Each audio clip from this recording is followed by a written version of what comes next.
Modul 6 itu bahas tentang akuntansi persekutuan. Ada gambaran nggak kira-kira akuntansi persekutuan itu apa?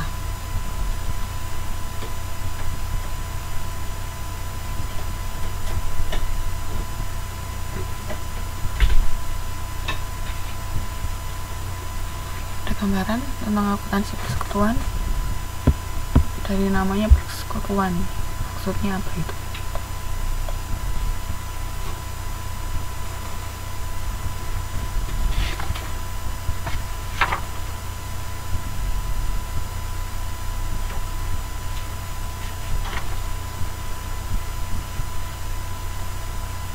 Yuk.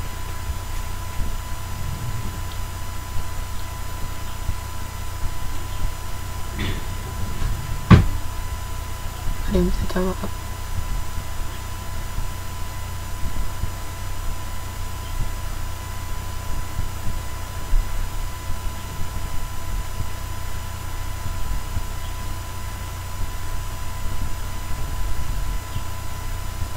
Nggak apa-apa mbak, sebenarnya itu sama aja.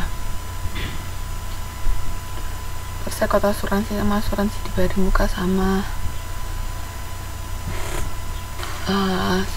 akumulasi depresiasi peralatan sama akumulasi penyusutan sama. Cuman hati-hati nanti ketika di soal ujian, misalnya UT pusat pakai yang pertama, mbak jangan bingung.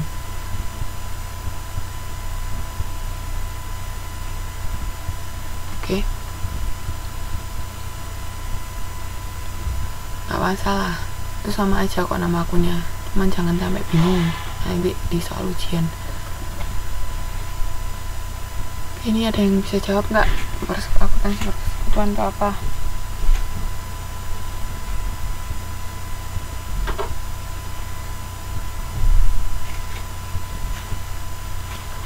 Oke, betul. Jadi akuntansi persekutuan itu perusahaan mencatat perusahaan persekutuan. Jadi perusahaan persekutuan itu pemiliknya nggak cuma satu, lebih dari satu. Jadi 2 orang mau bikin usaha bareng, itu persekutuan. Iya nanti ya mbak ya, setelah selesai ini. Oke, sekarang kita bahas modul 6 dulu.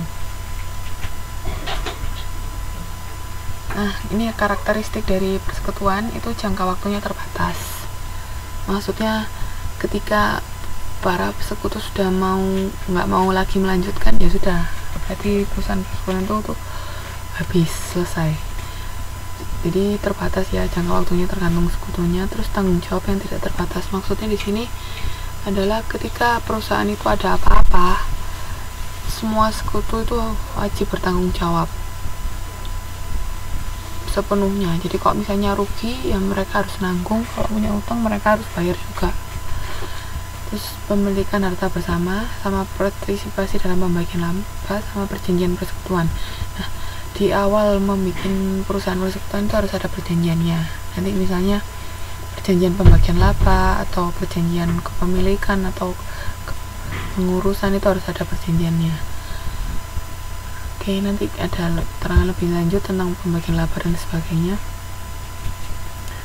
Nah, ini contoh pembentukan persekutuan. Pada tanggal 21 Oktober, Ali, Budi, dan Cici sepakat untuk membentuk persekutuan. Modalnya masing-masing ini. Nah, ingat kan di awal saya bilang ketika orang mau mendirikan suatu usaha, biasanya kan menanamkan modal. Nah, modal itu nggak hanya dalam berupa uang, tapi macam-macam. Nah, di sini bisa dilihat, ini Ali, dia menyetorkan modal berupa tanah dan bangunan. Sedangkan Budi menyetorkan modal berupa barang dagangan. Kalau Cici menyetorkan modal dalam bentuk uang tunai. Gimana cara mencatatnya? Cara mencatatnya seperti ini.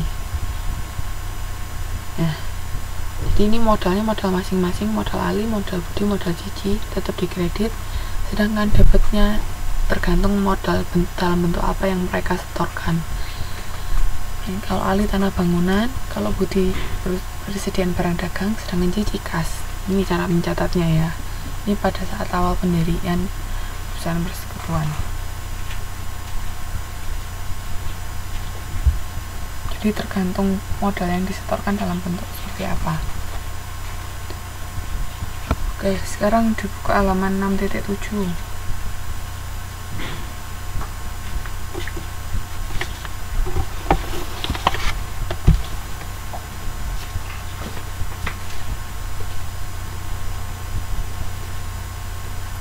Nah, 6.7 itu, ini tadi kan cuman pada yang transaksi sebelumnya itu pada saat sama-sama dari awal mendirikan perusahaan persekutuan.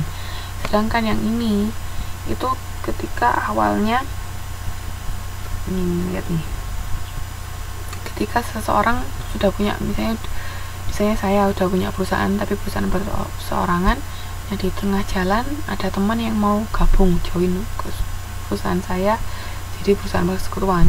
Nah itu nyatetnya ini di sini, dilihat ya, ini mulai dari ini. Misalkan Pak Ahmad memiliki perusahaan melati, sepakat untuk menerima Pak Hasan sebagai sekutu usahanya. Nah, jadi awalnya itu kan Pak Ahmad pasti sudah punya pencatatan pembukuan sendiri kan untuk perusahaan melati.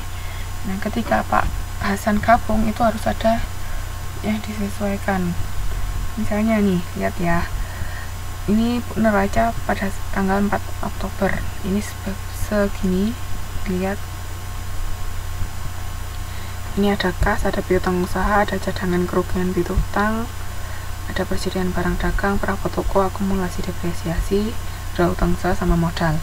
Nah ini ada transaksinya. Transaksi A, cadangan kerugian piutang dinaikkan dari 200 menjadi 500. Nah, padahal di awal ini kan cadangan kerugian piutangnya cuma 200. Itu dinaikkan jadi 500. Ini. Lihat di sini nih. Ini kok nggak kelihatan ya?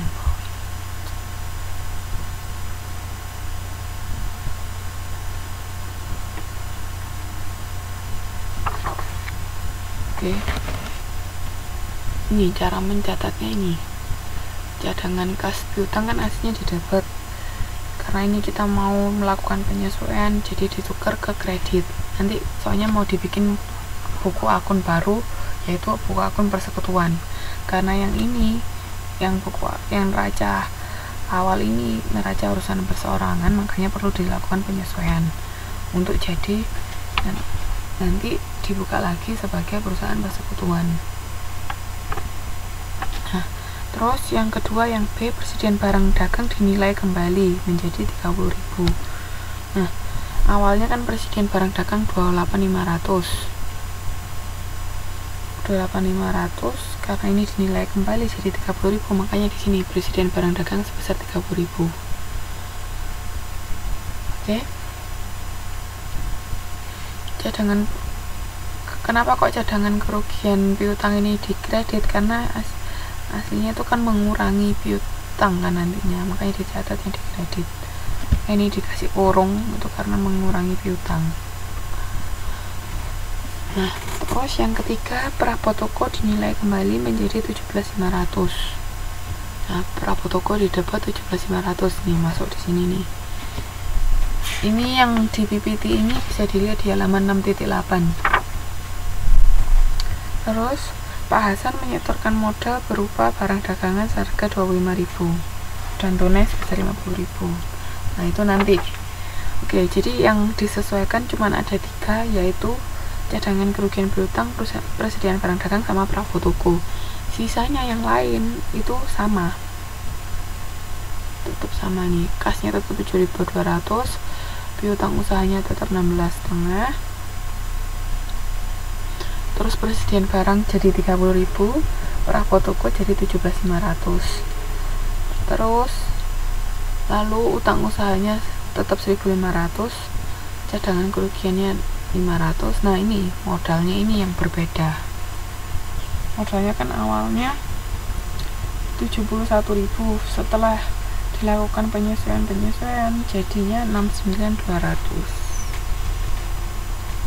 Kenapa kok 69.200? Ya karena sudah tadi perabot tokonya berkurang sama cadangan piutang